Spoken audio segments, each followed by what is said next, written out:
그 그림 그리는 재주가 저한테는 좀 있었어요. 성인 만화가 항상 주류를 이루던 그 시대였었는데, 성인만화를 잘 그리려면 음란이 내 안에 충만해야지만 그게 표현이 돼요. 플레이보이 잡지책, 야한 동영상 보고 그리는 거죠. 매일매일 하루에 한 갑 반에서 많게는 2갑 반, 4일에 한 번씩은 포금을 했고요.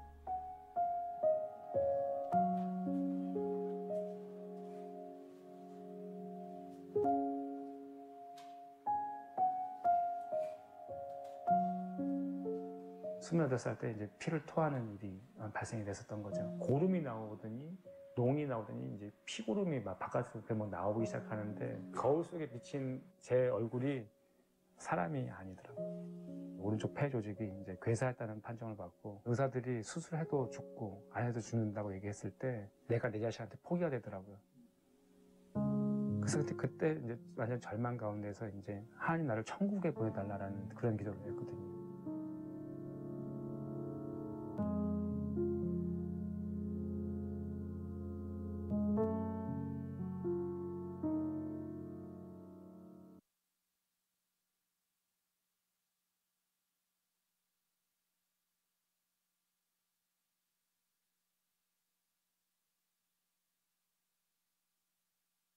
이 사랑하는 집사님 모시기 전에 우리 할렐루야 하고 하나님께 영광 돌리고 우리 집사님 박수로 모시도록 하겠습니다. 할렐루야.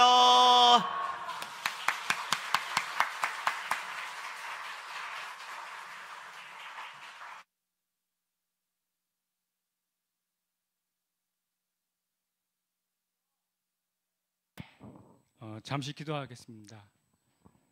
사랑의 하나님 감사합니다. 이 여리고 기도회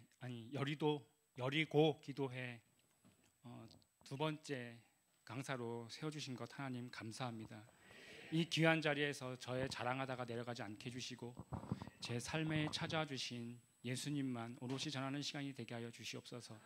특별히 간증 속에서 과장하지 않게 해주시고 그날에 있었던 일들만 진솔하게 전하는 시간이 되게 하여 주시옵소서.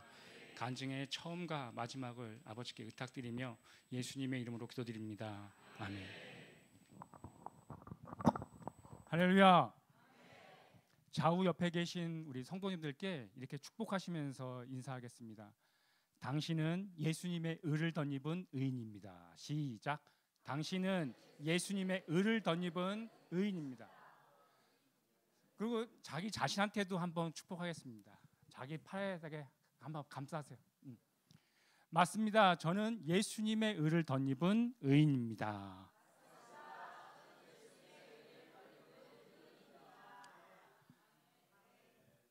철로역정이라는 이 소설이 있습니다. 이 소설을 쓰신 분은 영국의 베드포드 엘스토우라는 지방에서 태어나신 댐쟁이였습니다. 댐쟁이가 뭐였냐면요, 그때 그분이 1800년대 사람이신데 그때 당시만 해도 주방기구가 좋지가 않아서 많이 구멍이 이렇게 났답니다. 그러면 그 구멍을 떼어주는 일을 하시던 분이 직업이 댐쟁이였다고 합니다. 그 존 버년이라는 분은 많은 학교를 나왔던 것도 아니고요. 그냥 글을 읽고 쓸 수 있을 정도의 그 학문을 가졌다고 합니다. 초등학교만 다녔었는데 그가 복음을 증거한다는 이유로 감옥에 투옥되게 됩니다. 그때 당시만 해도 영국의 성공회 국교도가 있었었는데 그것을 영국 존 버년은 침례 교도였기 때문에 국교도에서 허락한 사람이 아닌 교도에서 할렐루야. 뒤에서 간사님께서 마이크를 더 가까이 대라고 말씀해 주셔서 갑자기 이렇게 올렸습니다. 지금까지 잘 안 들리셨죠? 이제 크게 마이크를 대도록 하겠습니다. 그래서 그가 복음을 증거한다는 이유로 그가 감옥에 투옥되게 됩니다. 그가 2번째 감옥에 투옥되었을 때 12년 동안 감옥살이를 하게 됩니다. 그가 설교를 안 하겠다라는 말 한마디만 했으면 감옥에서 풀어날 수 있는데도 불구하고 그가 복음의 절개를 지킨다면서 12년을 감옥살이를 하게 되죠. 그가 그 감옥살이를 하면서 썼던 소설이 뭐냐면 필그림 프로그레스라는 제목의 소설인데 이 책이 서양 책이니까요. 이 중국권으로 이렇게 넘어오게 되면서 한자로 이게 바뀌게 됩니다. 그래서 철로역정이라는 소설로 이름이 바뀌게 되죠. 하늘천, 기날로, 길정, 천국 가는 길에서 겪었던 일들에 대한 뜻인데요. 우리가 천성 가는 길에서 우리들이 수많은 고난을 겪고 결국에는 하나님이 계신 곳으로 우리들이 선회를 하게 됩니다. 저의 인생의 처음의 시작은 눈을 떠보니까 경찰 공무원 셋째 아들로 자라나게 되었습니다. 저희 어머니는 항상 교회에서 뜨거운 신앙생활을 하셨던 어머니셨기 때문에 그 여름철이건 겨울철이건 그게 관계없이 항상 아들들이 잠자는 방에 오셔서 큰아들부터 시작해서 제가 셋째 아들이었으니까요. 셋째 아들에까지 안수기도를 항상 많이 해주셨어요. 근데 저희 삼형제가 여동생이 또 하나 있는데요. 삼형제 중에서도 사고를 제일 먼저 치면 그 사고 친 애부터 안수기도를 어머니가 막 항상 해주셨어요. 그러니까 큰형이 만약에 사고를 쳤다 그러면 이제 큰형부터, 그러니까 제가 사고를 쳤다 그러면 이제 저부터. 여지없이 추운 겨울이었었습니다. 눈이 내렸는데 첫눈을 쓸지 않아가지고 사람이 여러 번 이렇게 왔다 갔다 하게 되면 이 가로등 불빛 아래 이 눈이 밟혀서 길이 뺀질뺀질해지던 그 추운 겨울날 저희 어머니는 아침마다 연중무휴 새벽 예배를 드리고 집에를 이렇게 항상 오시곤 했었어요. 그 새벽 예배를 드리고 항상 집에 오시면 아들들이 잠자는 방에 들어오셔서 안수기도를 이렇게 해주셨습니다. 안수기도의 내용은 항상 똑같았어요.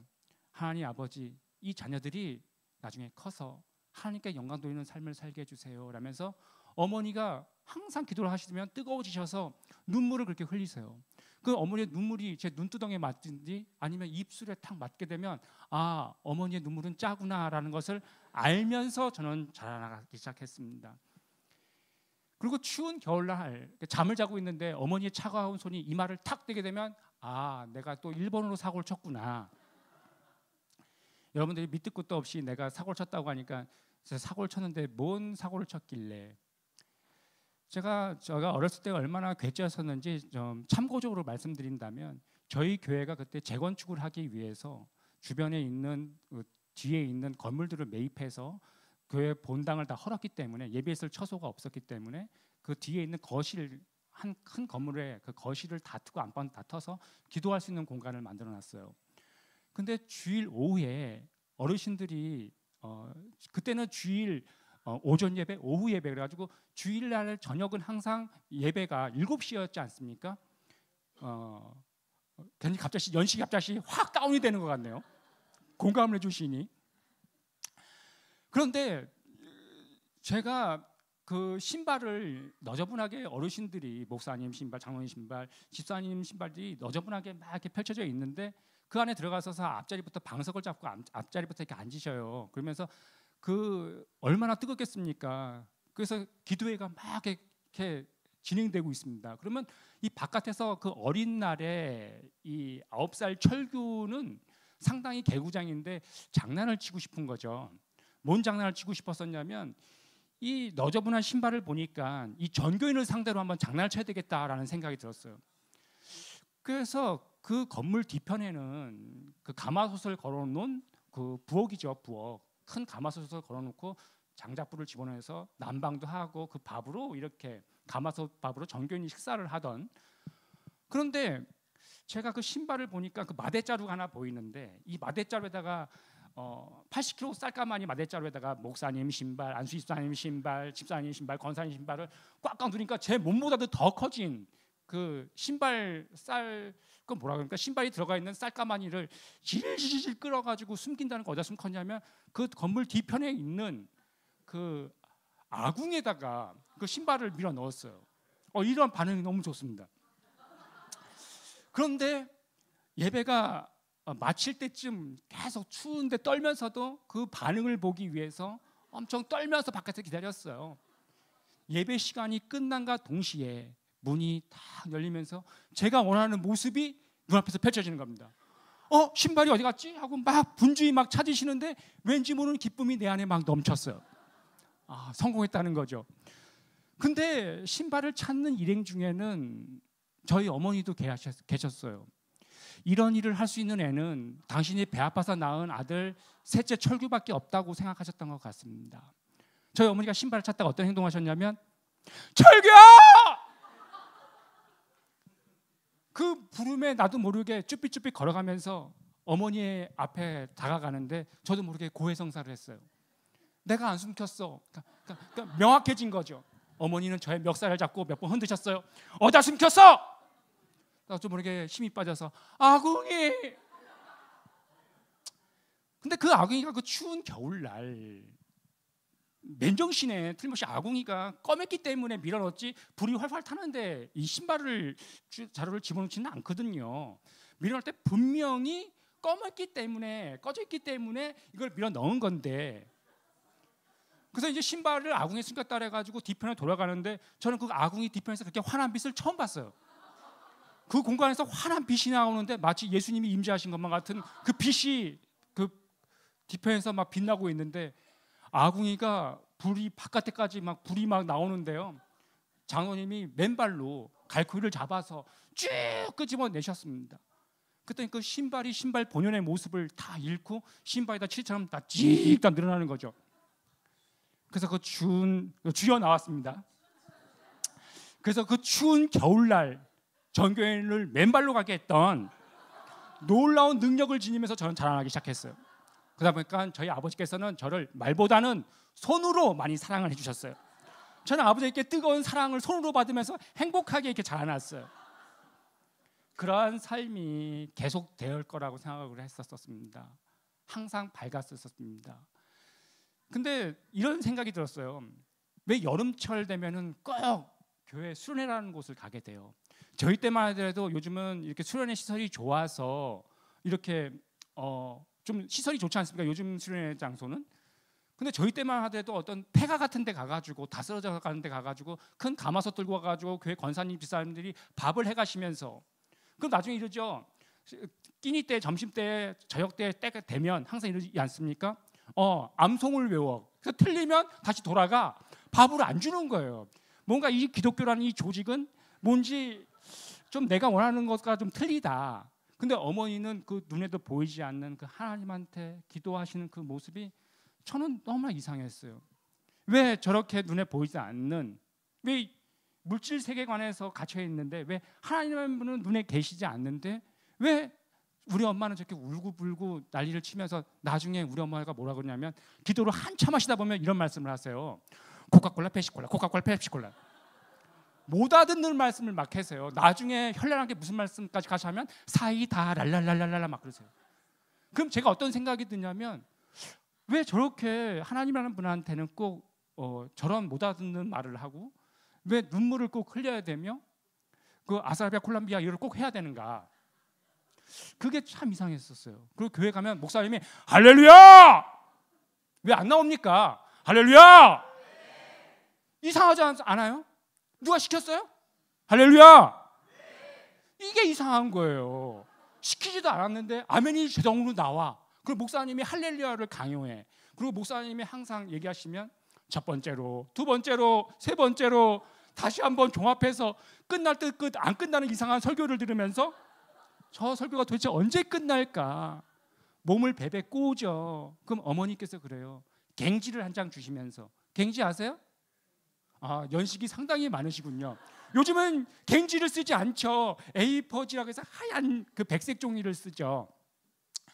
그 갱지 한 장을 주시면서 저희 어머니가 그래요. 모나미 0153 그 볼펜 하나 주면서 예수님 그려봐 예수님. 그다음에 베드로 그려봐 베드로. 그럼 제가 그리면 어떻게 그러냐면 졸라맨 아십니까? 졸라맨? 졸라맨으로 그림을 그려요. 그러면 엄마가 뭐라고 하시냐면 이렇게 얘기하시는 거예요. 너무 잘 그렸다. 너무 잘 그렸다. 그 말 듣고 나니까 진짜 잘 그리고 싶어. 그래가지고 그림을 따라서 그리게 됐었고 따라서 외웠더니 한번 따라서 그렸던 게 외워졌는지 안 보고도 그려지는 거예요. 그래서 나중에는 그림을 그리는데 너 재주 있다라는 소리를 듣기 시작하면서 저는 그렇게 자라났었습니다. 근데 수련회를 가보면요, 교회 수련회를 가보면 항상 느끼는 건데 지금 저희 그 형님들이, 교회 형님들이 지금 목사님 되신 분들이 상당히 많이 계시는데 저희 유별나게 저희 교회 그 형님들, 그 바로 저보다 3살 터울에 있는 형님들이 목사님이 되신 분들이 참 많이 계세요. 근데 이 형님들은 어렸을 때부터 나시인이에요. 저는 쓰레기인데 이 형님은 완전히 구별된, 교회에서 찬양하면 누가 시키지도 않았는데 막 눈물 흘리고 교회에서 찬양하고, 왜 저 사람은 같이 태어났는데 나보다 나이 차이가 많이 나지도 않는데 왜 저 사람은 저렇게 신앙생활을 할까? 눈에 보이지도 않는, 저는 갑작스레 변한 사람들 이렇게 교회에서 보게 되지 않습니까? 왜 간증 같은 거 하게 듣다 보면 왜 담배를 너무 많이 잘 폈었었는데 어느 날 하나님의 은혜가 딱 임하니까 담배가 갑자기 딱 끊겼다라는 그런 간증 많이 들어보셨잖아요. 그 간증을 들을 때마다 어떤 생각을 했냐면, 저 사람을 쫓아가 보고 싶다. 틀림없이 숨어서 어디서든가 이걸 하고 있지 않을까라는 그런 생각을 했어요. 왜냐하면 이 습관이라는 것은 그렇게 쉽게 바뀌어지는 것이 아니기 때문에, 아마 저 사람은 앞에서 저렇게 얘기하지만 뒤편에서 아마 그 음지의 세계를 계속 영위하고 있는 것은 아닐까, 이런 생각을 하면서 저는 자라났었어요. 교회 공동체 안에 있지만 철저한 무신론자로 자라는 거죠. 교회 공동체 안에 있지만 아직 하나님을 인격적으로 만나지 않은 그 존 버년의 그 일대기를 보게 되면요, 존 버년도 아내가 와이프를, 예수님을 잘 믿는 와이프를 얻은 거예요. 메리라는 아내를 얻었는데, 이 아내가 경건서적 2권을 가지고선 시집을 옵니다. 그래가지고 이 시집을 왔을 때 그것을 통해서 교회 생활을 하게 되었고 교회 공동체 안에 울타리에 들어왔는데, 그가 말투랑 이런 행동은 따라할 수 있었지만 그가 정말 내가 구원받은 자인가 구원받지 않은 자인가에 대한 고민을, 그가 베드포드로 댐쟁이 일로 출장을 갔었는데, 그때 나간 동네에 그 동네 아낙네들이 얘기를 하는 겁니다. 하나님이 나를 구원해 주셨고 내가 어떻게 구원을 받았으며 마귀가 어떻게 공격을 했는데 그 은혜에서 나를 구원해 주셨다라는 동네 아낙네들의 구원받은 그 얘기, 회심한 그 얘기를 듣자마자 존 버년이 그때부터 고민을 하게 됩니다. 나한테는 그런 것이 없었었는데, 나는 교회에서 왔을 때 근데 나는 왜 그런 생각을 할까? 그런 철로역정을 쓰신 원작자 존 버년도 그런 것에 대한 내세에 대한 고민과 회심에 대한 고민을 했었어요. 저의 일상은 너무나 평화롭고 너무나 행복한 그런 시간을 겪고 있었을 그 무렵, 저희 어머니가 그렇게 뜨거운 신앙생활을 하셨었던 저희 어머니께서 하루는 기침을 참 많이 하셨어요. 그래서 대학병원에 가서 종합검진을 받아보니까 폐결핵 4기라는 겁니다. 그래서 어머니께서 내가 이렇게 병원에서 당신 한 달밖에 못 사니까 당신 먹고 싶은 거 마음껏 먹고 그렇게 생활을 하라, 그렇게 얘기하셔서 저희 어머니가 이렇게 내가 한 달만 살다가 내가 죽는다면 그러면 내가 하나님 아버지한테 원 없이 기도하다가 내가 죽겠다. 그러면서 파주에 가면 아시아 최대 기도원이 있어요. 네, 맞습니다. 최자실 그 오살리 기도원이라고 그러죠. 원래 오산리 기도원인데 거기 가면 오살리 그래가지고 오살리가 됐는지는 모르겠지만 그 오산리 기도원이라고 있어요. 거기서 가서 저희 어머니가 한 달 동안 기도를 하셨어요. 죽으면 연락을 해가지고 나의 장례를 치르게 해달라. 근데 저희 어머니가 한 달 동안 기도를 하시고 집에를 오셨는데 완전히 더 병약해지신 몸으로 집에를 오셨어요. 미움을 드시기 시작하셨고 죽을 드시기 시작하셨고 흰밥을 드시기 시작하셨고, 한 달이 지나고 2달이 지나고 3개월이 지나고 반년이 지나도 돌아가실 분이 안 돌아가셔서 하도 이상해서 그러면 종합검진 다시 한번 받아보자. 그래서 종합검진을 다시 딱 받았는데 그 폐가 숭숭 뚫린 그 결핵이 다시 온전한 피로 돌아온 거죠. 그때 당시만 해도 저희 웬만하면 별명을 할렐루야라고 안 지어주거든요. 근데 지난주에 강내우 집사님이 할렐루야 피자 기억나시나요? 네. 저도 같이 인터넷에서 같이 예배를 드렸기 때문에 그런데 저희 어머니의 별명은 정 할렐루야 하셨어요. 근데 정 할렐루야인데 죽었다 살아났고 났더니 더 전투적인 할렐루야가 되셨어요. 물불을 가리지 않고 전도를 하셔요. 심지어 노숙자분들, 요즘 말로는 노숙자지만 저희 때는 다 거지 형님들이라고 얘기했던 이 거지 형님들을 저희 식사 자리에 같이 초대하셔서 같이 밥을 먹습니다. 그럼 이 거지 형님들은 이 형용할 수 없는 이 멜랑꼴레한 이상한 냄새가 나는데 이 굴욕감을 참으면서 밥을 먹어요. 인상을 조금 쓰게 된다든지 그렇게 되면 저희 그 형님들이 가시고 난 다음에 어머니한테 매를 맞아요. 왜 그 사람들을 이렇게 형님들을 불편하게 하느냐 그러면서 그렇게 신앙생활을 하고 있는데 저희 어머니가 두 번째 이번에는 어디가 아프시냐면 허리가 그렇게 많이 아프시다는 거예요. 그래가지고 저희 어머니가 병원을 갔어요.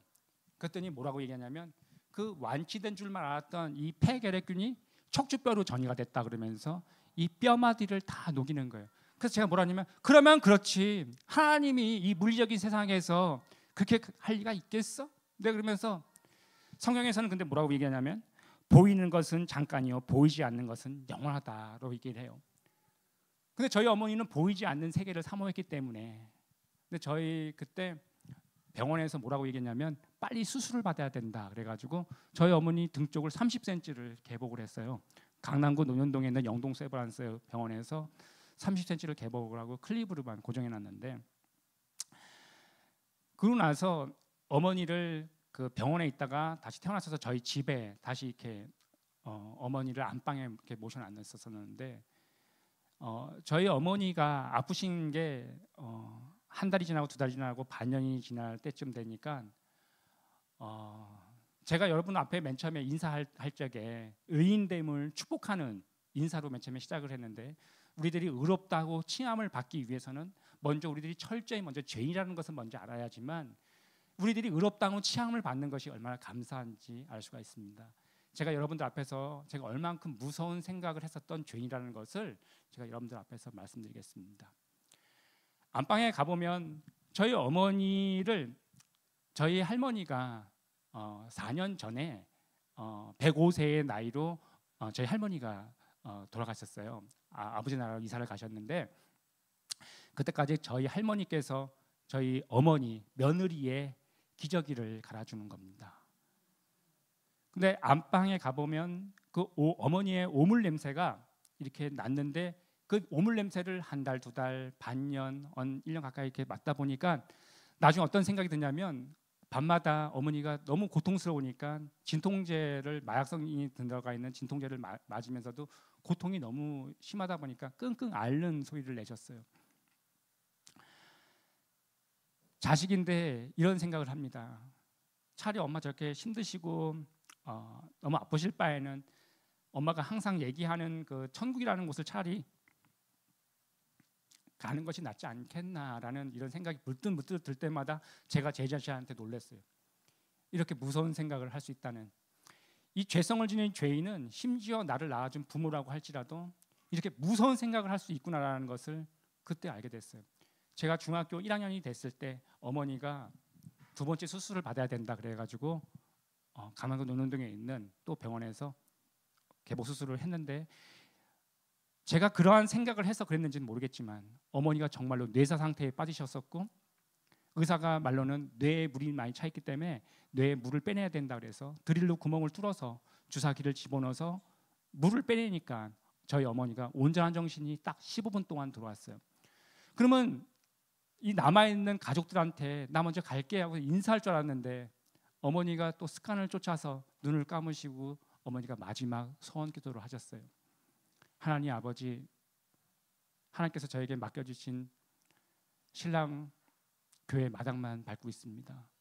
정말 하나님을 성경책 안에서 인격적으로 만나서 교회에서 충성된 일을 하는 장로가 되게 해주세요. 그리고 저에게 맡겨주신 자녀가 4명이 있는데 이 아들 3명 중에 목회자의 길을 걷는 아들이 하나가 나오게 해주세요. 그러면서 어머니가 항상 부르시는 찬송가 493장 하늘 가는 밝은 길이 1절 채 못 부르시고 어머니가 아버지 나라로 가셨어요. 어머니를 가시는 것도 봤고 어머니를 땅에 묻는 것도 봤는데 집에만 오게 되면 엄마가 어디선가 나를 보고 있는 듯한 그 생각을 지울 수가 없었어요. 내가 이런 엄마에 대한 무거운 생각을 했었다는 것을 너무 중압감이 너무 커서 제가 우리 작은 형한테 가서 얘기했어요. 우리 큰 형한테 가서 얘기했어요. 형, 나 실은 엄마가 너무 아플 때 나 죽기를 바랬어. 그러면서 내가 눈물을 터뜨리니까 작은 형과 큰 형도 눈물을 같이 쏟는 거예요. 실은 나도 그랬어. 이렇게 얘기하면서 삼형제가 같은 날 이렇게 회개를 하던 그런 일이 있었었는데요. 어머니가 돌아가신 날부터 아버지가 매일 밤을 술을 취해서 만취된 상태로 집에 오시면서 저희 어머니의 이름을 부르시면서 너무 힘든 시간을 그렇게 가지셨어요. 그러고 나서 1년이 지나서 지금의 어머니가 오셨어요. 새어머니라고 그러죠. 새어머니가 오셨고 또 1년 뒤에는 저희 막내 여동생이 또 태어났어요. 저의 인생 가운데서 큰 파도가 한 대 때렸는데 저는 원치 않는 변방에서 저의 인생이 시작되기 시작했었어요. 저희 근데 둘째 형님이 어떤 일이 있었었냐면요. 고3이 됐는데 생뚱맞게 이러한 얘기를 하는 겁니다. 엄마의 선호를 들어줄 사람은 나밖에 없는 것 같다. 내가 신학대학교를 가겠다. 그래서 공부 열심히 하고 신학대학교 입학해서 1년을 잘 다니고 그 다음에 은퇴 선언을 하는 거예요. 저한테 와서 뭐라 그러냐면 철규야 나보다는 네가 더 은사가 많은 것 같은데 네가 목사해라. 나는 내가 그냥 엄마의 선이라고 그러면서 내가 좀 해야 되지 않을까라는 것을 시작했는데 솔직히 나는 나보다는 네가 더 나은 것 같다. 그러니까 너가 목사해라 하면서 저를 막 꼬시던 그런 시간이었었어요. 근데 저희 작은 형이 은퇴 선언을 한 지 일주일도 안 됐는데 가슴이 아프다 그러는 거예요. 기침도 많이 하면서. 그래서 동네 작은 병원 왔더니 더 상급 병원을 가라. 그래서 종합 검진을 다 받아보니까 비형간염, 급성 폐렴, 결핵, 합병이 2호까지 합병증이 걸려서 식구들하고 같이 있으면 결핵이 전파된다는 거예요. 그래서 결핵병동에 지방에 있는 병원에 가서 저희 작은 형이 반년을 거기서 울면서 있었어요. 근데 희한한 것은 이 결핵약이 한 움큼씩 약을 먹는데요. 약을 좀 차도를 보인다 그래가지고 약을 조금 등한시하거나 안 먹거나 그러면 다시 그 결핵이 이렇게 도지면서 신학을 안 하겠다라고 집안에다 군란만 일으키면 병이 더 세게 오는 겁니다. 그것을 3번을 반복하고 나서야 저희 작은 형이 동기야 맨 처음에 내가 시작했는지 모르겠지만 정말 하나님 아버지가 나를 부른 것 같다. 그러면서 우리 작은 형이 2손 2발 다 들고 나서야 그 병이 완치되는. 지금 송파구 거여동에서 저희 작은 형님은 지금 현재 담임 목회를 하고 있는 목회자가 되어 있습니다. 그리고 저희 아버지는 성경책을 통해서 인격적인 하나님을 만나서 지금은 교회에 충성된 일을 하는 시무장로로 왕성하게 활동하시다가 지금은 교회 시무장로를 은퇴하시고 교회 화장실을 청소하고 계시는 장로님이 되어 계십니다. 그렇게 순탄한 인생을 살아갈 때쯤 제가 하루는 교회를 갔는데 교회 한 집사님이 그러는 거예요. 철구야 빨리 와봐. 네, 야 천국 갈 엄마가 잘해줬냐? 지금 온 새엄마가 잘해주냐?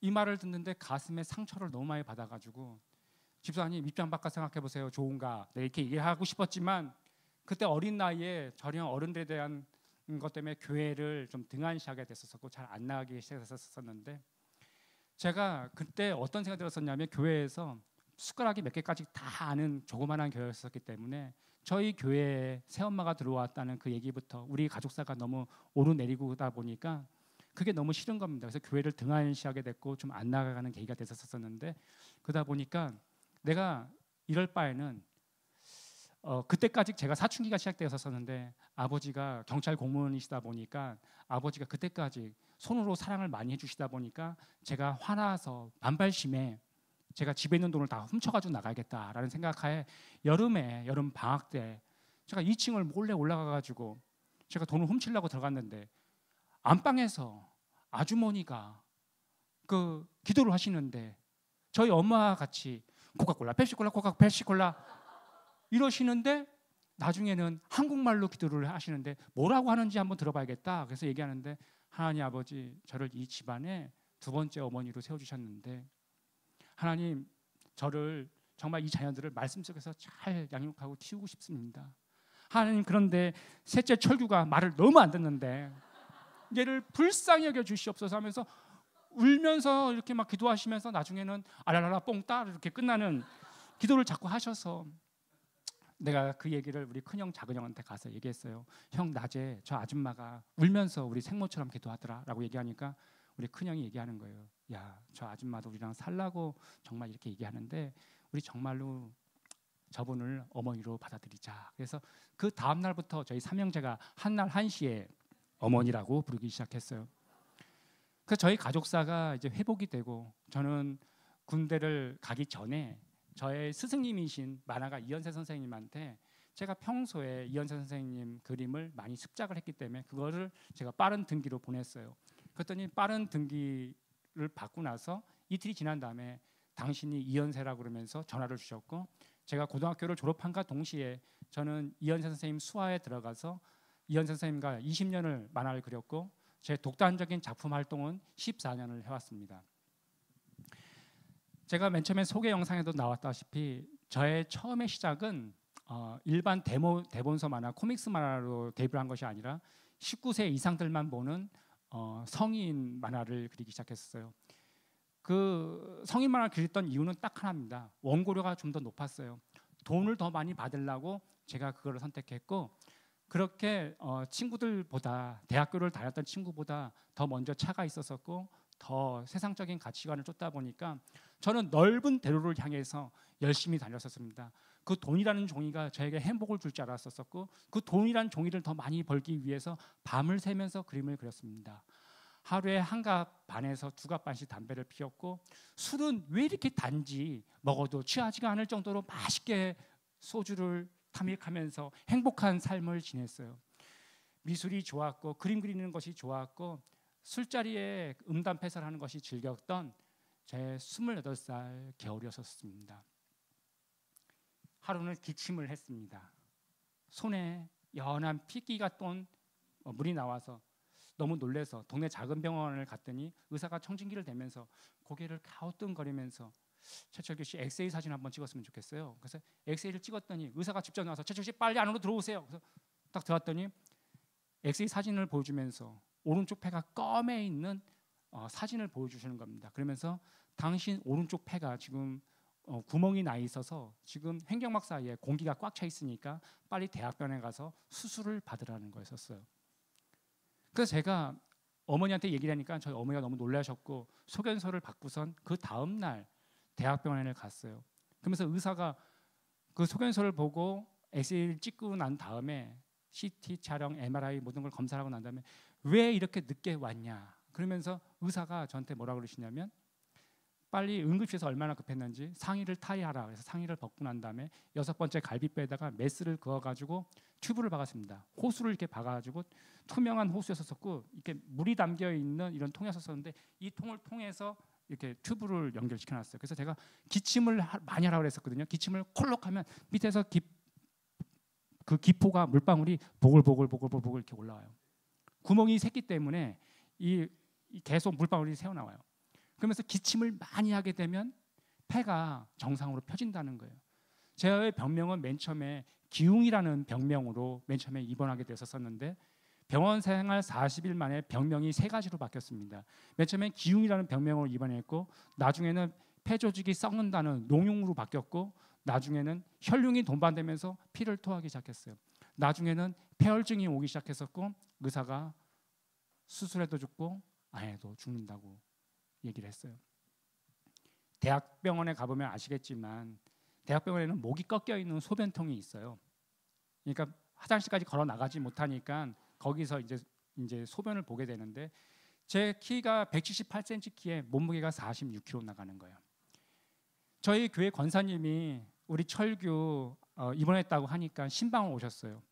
근데 제가 그때 수전증이 와가지고 손을 떨고 있었었고 그때 공교롭게 식사 시간이었었는데 밥알을 다 흘리면서 살아보겠다고 안간힘을 쓰면서 밥을 이렇게 먹어보고 있었었는데 그 몰골을 보신 저희 권사님들이 눈물을 쏟으면서 아이고 철규야 네가 어떻게 하다가 이렇게 됐냐 그러면서 그 어렸을 때 개구장이었던 이 철규가 다 망가진 몰골을 보면서 엄마도 죽고 가정사가 저희 가족사를 다 아는 권사님들이기 때문에 아이고 우리 불쌍해서 철규 어떡하니 하면서 저를 안고 우시면서 신방하셨던 권사님들 그 자리에 주저앉아서 우시던 권사님들이 참 많이 계셨어요. 병원에서는 의뢰이 쟤는 죽는다라고 사형원도를 내렸고 가망 없는 조직 검사를 했는데 오른쪽 폐가 괴사했다는 괴사 판정을 받고 저희 아버지가 너무 놀라셔가지고 한 번만 선생님 다시 검사 한번 해주세요. 그래서 다시 검사를 해봤지만 역시 오른쪽 폐가 괴사했다는 괴사 판정을 받았습니다. 오른쪽 폐를 제거해야 된다는 판정을 들었고 오른쪽 폐를 제거하는 수술을 받기로 예정이 되었었어요. 그 수술이 뭐냐면 가슴을 드릴로 열고 오른쪽 폐를 제거한 다음에 이게 그래서 또 썩어내리면 또 자르고 완전히 안쪽 오른쪽 폐를 완전히 제거하는 그 수술이 잡혀 있었어요. 만약에 앞부분 조금 잘라서 썩어 녹지 않고 내리면 조금 더 보다가 클립으로만 고정해 놓는다는 거죠. 어머니가 우시면서 저한테 그랬어요. 철규야, 너 말씀 읽어야지만 하나님이 너를 고쳐주신다. 제발 말씀 읽어라, 말씀 읽어라. 어렸을 때부터 어머한테 어긋장치고 말 안 듣던 것이 너무 많이 생각나. 엄마가 울고 있는 그 모습이 너무 처량하고 안쓰러워서 엄마 내가 읽어줄게. 그리고선 구약을 탁 펼쳤는데 낙구가 너무 많이 나와서 무서워서 덮었어요. 그래서 구약은 통으로 스킵을 하고 구약은 읽지 말고 신약부터 읽자. 그래서 신약부터 읽어나가기 시작했어요.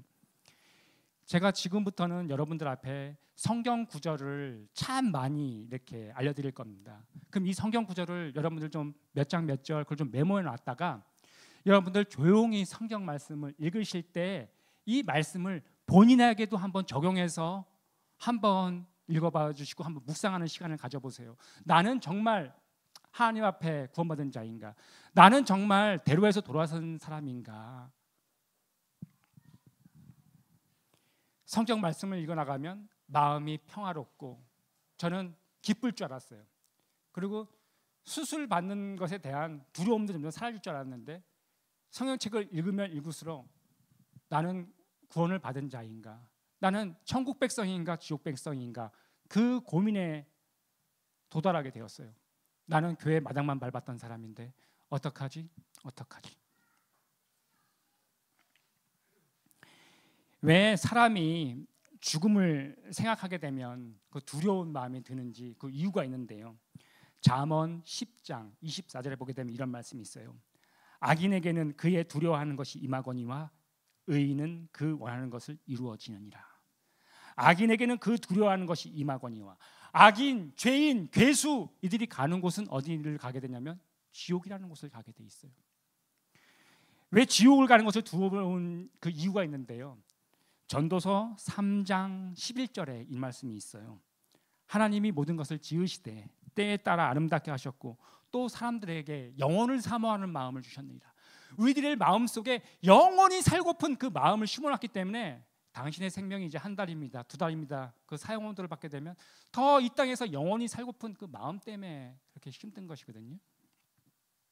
근데 저는 어떤 시나리오를 보게 되면 이 시나리오를 그림으로 바꾸는 것을 직업으로 갖던 사람인데 성경 말씀을 읽는데 이 구절이 참 무서웠어요. 마가복음 9장 48절로 49절에 보게 되면 이런 말씀이 있습니다. 거기에서는 구더기도 죽지 않고 불도 꺼지지 아니하느니라. 사람마다 불로써 소금 치듯함을 받으리라. 저희 할머니가 추어탕을 끓여주신다고 시장에서 미꾸라지를 사가지고 오셨어요. 그래가지고 이 미꾸라지에다가 굵은 소금을 탁 뿌리니까 이 미꾸라지가 온몸을 막 비틀면서 안에 있던 먹었던 것들을 다 토설을 하는 거예요. 그러고 나서 미꾸라지가 죽어요.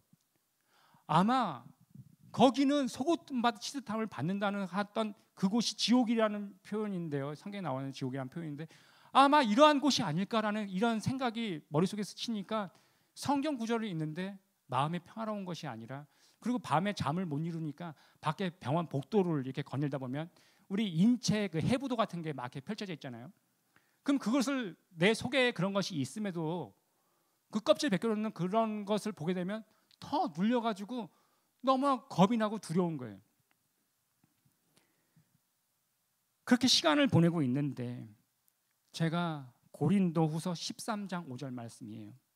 너희는 믿음 안에 있는가? 너희 자신을 시험하고 너희 자신을 확증하라. 예수 그리스도께서 너희 안에 계신 줄 너희가 스스로 알지 못하느냐?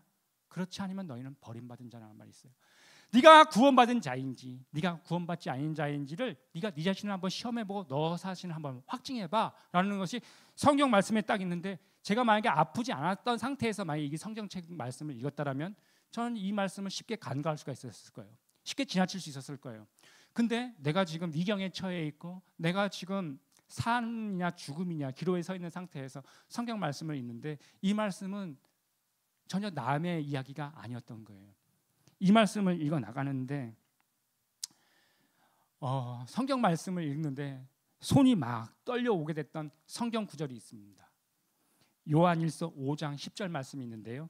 하나님의 아들을 믿는 자에게는 자기 안에 증거가 있고 하나님을 믿지 아니한 자는 하나님을 거짓말하는 자로 만드나니. 하나님의 아들을 믿는 자에게는 자기 안에 증거가 있다는데 정답이 5장 11절에 나옵니다.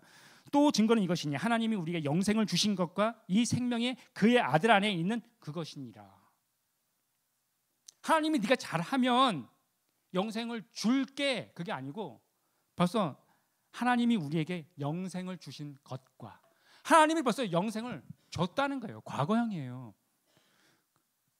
내가 성경 말씀을 읽어 나가는데 막 미치겠는 거예요. 엄마한테 엄마 한 장만 넘겨줘. 이제 나중에 기력이 떨려서 눈만 까딱까딱거리는 그 지경에 이르렀고 어머니가 눈물을 훔치면서 옆에서 성경책을 넘겨주셨어요.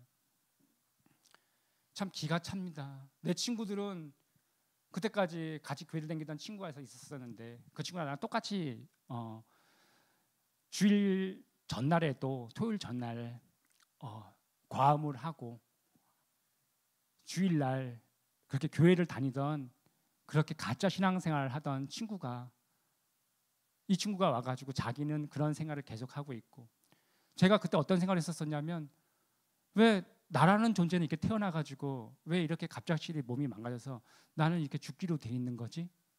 수전증에 와서 손이 떨리는데 순서상으로 보게 되면 저희 할머니가 먼저 가고 그다음에 제가 가는 게 맞는데 가는 거에는 순서가 없구나라는 그런 생각이 들면서 예수님을 믿건 예수님을 믿지 않건 간에 하는 인간 본질적인 고민이 있어요. 그 고민이 뭐냐면 이런 고민이에요. 나는 누구인가? 나는 어디로 와서 어디로 가는 것인가? 나의 인생의 처음 시작은 교회에서 어머니가 눈에 보이지도 않는 하나님한테 기도하고 눈물 떠들었던 그런 기적이 나의 인생의 이 땅에서의 시작이 그걸로 기억이 되는데 도대체 나는 어디로 가는 것일까? 그런 생각을 밤잠을 이룰 수가 없었어요. 나중에 수술받는 날이 점점 가까워왔는데 제가 고민은 뭐였냐면요, 이거였었습니다. 수술 받아서 오른쪽 폐를 제거한다는 것보다도 내가 죽고 나면 내가 내세에 내가 가는 곳이 어딜까? 내가 지금 죽으면 우리 엄마가 계신 곳에 갈 수 있을까? 내가 이렇게 괴로워하고 이렇게 힘들어할 바에는 내가 하나님한테 기도를 해야 되겠다라는 그런 생각이 스물스물 올라왔었어요. 수술 받기 전날 제가 기도할 수 있는 처소가 있었기 때문에 2층에 내려가서 떨리는 손으로 하나님한테 기도를 처음 드렸습니다. 하나님 아버지, 저는 28년 동안 교회 마당만 밟았지 하나님을 찾은 적이 없습니다. 제가 일평생 알고 지우고 모르고 지은 죄가 너무나 많이 있는데 하나님, 예수님을 저의 구원자로 제가 인정하고 모셔드립니다. 저의 죄를 불쌍히 여겨 주시옵소서. 그러면서 하나님 앞에 처음으로 무릎을 꿇고 기도를 드렸습니다. 이렇게 그러고 나면 드라마틱하게 뭐 짠하고 날 줄 알았는데 그런 건 아니었었고 대학병원 있을 때문에 전날 수술하기 위해서는 제모를 해야 되거든요. 그래서 남자 간호사가 수술 받기로 한 전날 이렇게 제모를 다 해주고 그 다음에 이제 제가 엘리베이터를 타고 올라왔는데 제가 엘리베이터 안에서 이 선지피를 다 개원해놓고 제가 바닥에서 쓰러졌어요. 그러니까 7층 문이 딱 열리면서 전날 제모해줬던 남자 간호사가 저를 발견하고는 저를 달랑 들어서 저쪽에 환자 쓰러졌어요. 그러니까 의사 선생님이 막 뛰어가지고 CPR을 가슴을 막 누르는데 피가 울컥울컥 나오면서 제가 어떤 생각이 들었냐면 제가 소리를 질렀어요. 너무 억울해서 어떤 신이라는 존재가 있는데 나한테 이런 고통과 괴로움을 주는 것이 너무나 화가 나고 나도 분해가 소리를 질렀고 그 바닥에서 울었어요. 살려주세요.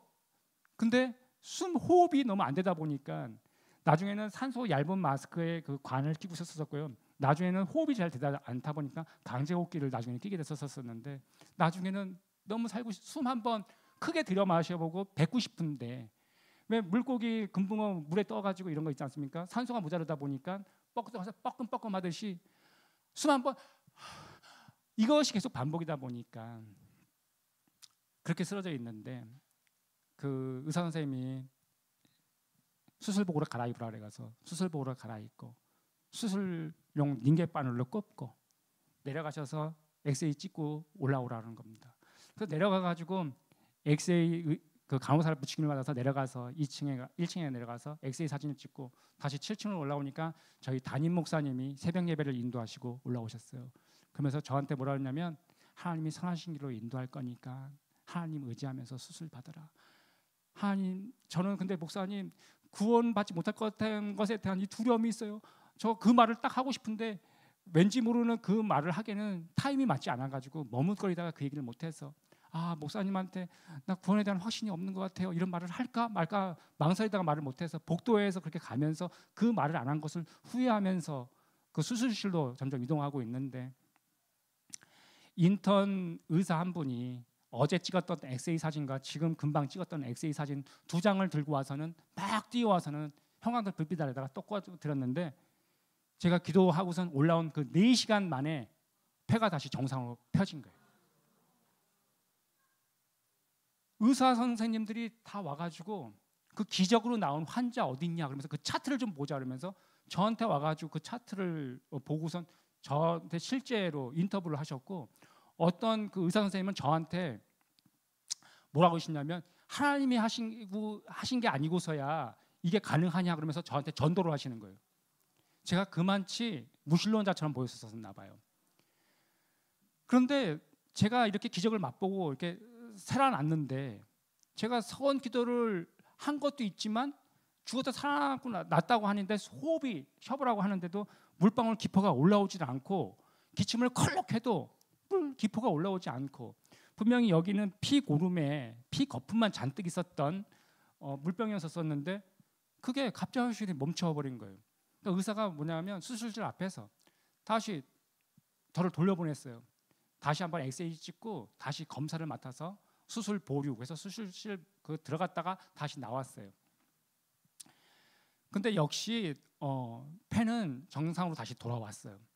근데 제가 그때 어떤 생각을 했었냐면, 이런 생각을 했었어요. 사람이 화장실 들어갈 때의 생각과 나올 때의 생각이 다르지 않습니까? 제가 어떤 생각을 했냐면, 이거 때가 돼가지고 나온 거 아닌가? 하나님이 고쳐놨다고 하는 증거가 없잖아요. 안 그래요? 아멘? 안 그래요? 저는 그때 그랬어요. 그래서 제가 어떤 생각을 했냐면, 그런 생각을 했는데 어머니가 목이 꺾인 소변통을 들고 와가지고 너무 좋아하시는 거예요.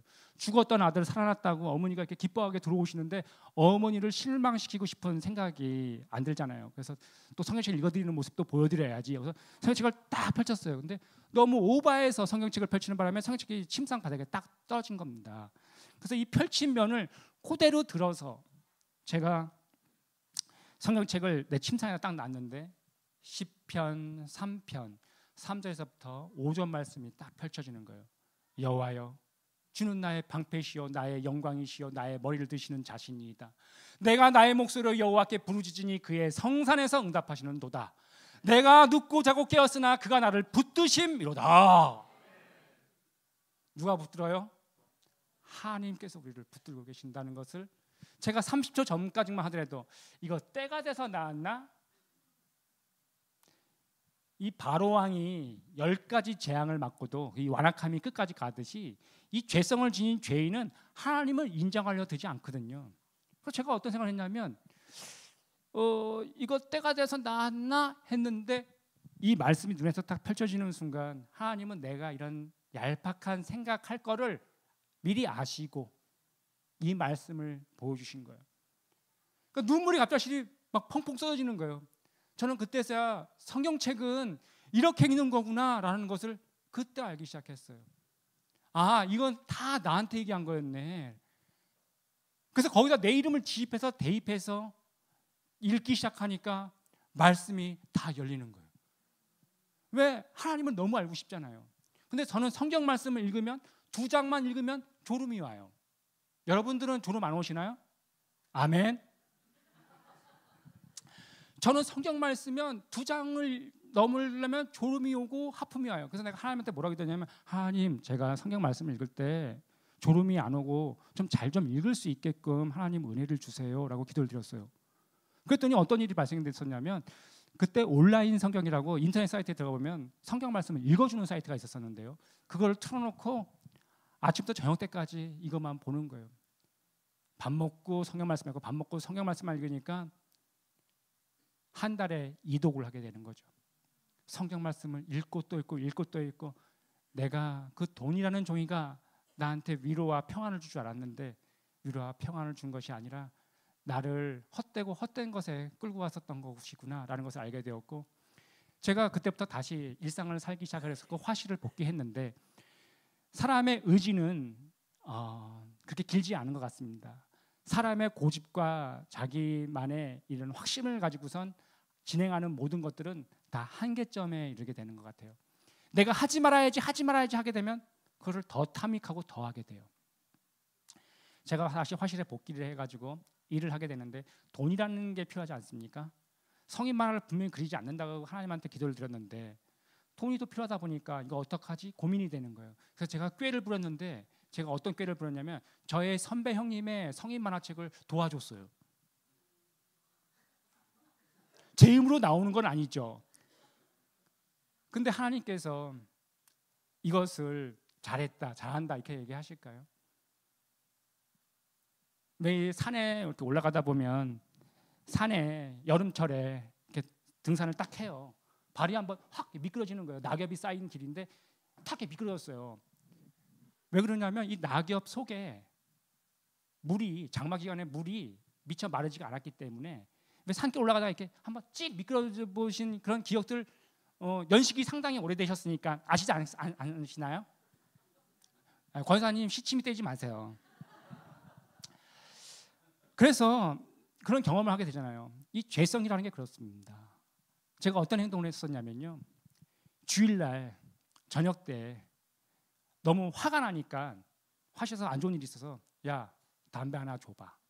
1년 반 동안 의지적으로 끊었었던 그 담배를, 병원 의사가 담배 피면 안 된다고 그랬기 때문에 의지적으로 건강해지려고 1년 반을 참았었는데, 화실에서 너무 화나는 일이 생겨가지고, 야, 한 대 줘봐. 그래가지고 담배를 나무 젓가락에다 끼워가지고 손에서 담배 냄새 안 내게 하려고 담배를 이렇게 뻐끔뻐끔 왼손으로 이렇게 폈어요.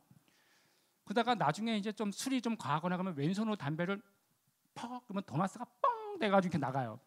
담배를 참 맛있게 달게 폈어요. 밥을 먹고 나면요, 담배 피는 사람들 이런 얘기를 합니다. 불로장생초를 펴야 돼요. 불로장생이 뭐냐? 담배를 펴야 돼요. 그래서 도넛 하나를 탁 만들어요. 그러면서 이렇게 하면 이게 탁 나가거든요. 그 담배 맛을 아는 사람이에요. 근데 다시 그걸 피니까 아주 맛있게 담배를 피죠. 고기를, 삼겹살을 막 먹습니다. 한 잔 해. 따라주는 술을 이제는 괜찮아, 먹어도 돼. 그래서 한 잔 마시라 해서 그걸 딱 마십니다. 절제를 했던 그 삶이 어느 순간 지나고 나니까 다 무너져 있어요. 제가 교회를 갔는데 주일마다 주일 성수를 또 하니까요, 교회에서 별명이 뭐였냐면요, 돌탕이었어요. 돌아온 탕자. 어이 돌탕. 그래. 제가 교회에서 새벽 예배를 잘 쌓았어요. 교회 새벽 예배, 교회 새벽 예배. 그러면서도 담배는 또 순간적으로 또 이기지 못해서 또 피고, 너무나 하나님 앞에, 그래서 말씀을 또 읽지 않으면 또 힘든 삶이 되었었어요. 제가 만약에 성경 말씀을 읽지 않았더라면, 죄를 알지 않았기 때문에 그때 몰랐었다고 이렇게 우길 수 있었지만, 성경을 통해서 죄가 무엇인지 그걸 벌써 알아버린 상태가 됐는데, 이것은 다 하나님 앞에 가증한 것이잖아요. 그때부터는 내 안에 더 이중적인 무서운 신앙생활을 하게 돼요. 교회에서는 신실한 크리스천인 척 하지만 내 양심이 호소를 하는 겁니다. 이 쓰레기. 그러면서 제가 제 자신한테 얘기를 합니다. 나는 정말 가망이 없다. 하지 말아야 되는데 왜 하나님을 이렇게 실망시킬까? 우리 엄마가 나의 몰골을 본다면 잘한다 철규야 이렇게 할까? 그러면서 내 자신한테 눈물이 나는 겁니다. 그러면서 제가 전번연도 이런 고민을 했었습니다.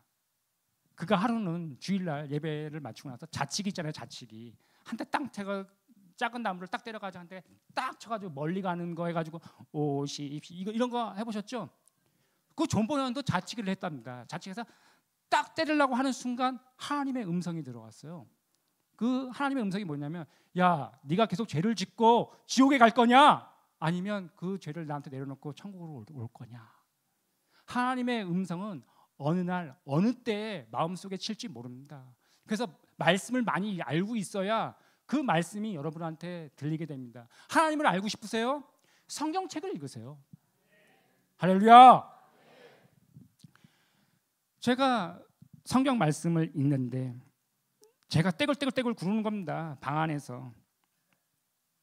근데 신명기 23장 18절에 보게 되면 이런 말씀이 있습니다. 창기가 번동과 개 같은 자의 소득은 어떠한 서원이든지 여호와 전에 가져오지 말라. 이 둘은 여호와 앞에 가증한 것이라는 말씀이 있어요. 음란하게 그림을 그리고 창기와 개 같은 일을 해서 몸으로 하는 것보다도 전 정신적으로 말초신경을 자극하는 그런 음란한 그림을 그리던 사람이 창기와 개 같은 자의 소득은 어떠한 서원이든지 아버지가 받지 않는다는 이 성경 구절이 있는데 나를 두고 한 말이에요. 눈물이 막 쏟아 나오는 거예요. 그래서 화실을 퇴사해야 될 것만 같다. 그래서 저희 스승님한테 얘기를 했어요. 선생님, 제가 화실을 퇴사하려고 그럽니다. 그러니까 선생님이 화실을 퇴사하고 제가 기독교 만화를 그리겠다고 해서 기독교 쪽으로 이렇게 왔어요. 그러고 나서 그때부터 절제하던 저의 삶을 그때 다시 한 걸음씩 다시 내닫기 시작했었어요. 예수님을 잘 믿는 사람인지 안 믿는 사람인지는요, 누가 제일 잘 아냐면요, 예수님을 믿지 않는 직장 동료가 그 사람이 진짜 크리스찬인지 가짜 크리스찬인지를 더 잘 알아요. 제가 술을 먹고 한번 먹어보라 해서 탁 털어놨더니 뭐라고 그러는지 아십니까? 저거 예수님 믿는다더니. 놀 때는 같이 이렇게 신나게 놀고 뒤돌아서서는 가짜 예수쟁이인 거를 너무나 주변인들이 더 잘 알고 있죠. 하루는 저희 스승님이 와서 뭐라고 하시냐면 이렇게 얘기하시는 거예요. 야, 내가 아는 그 친구 있지? 박 누구. 네. 야, 걔랑 나랑 거기 술집 가가지고 거기 와서 이렇게 좀 놀았어.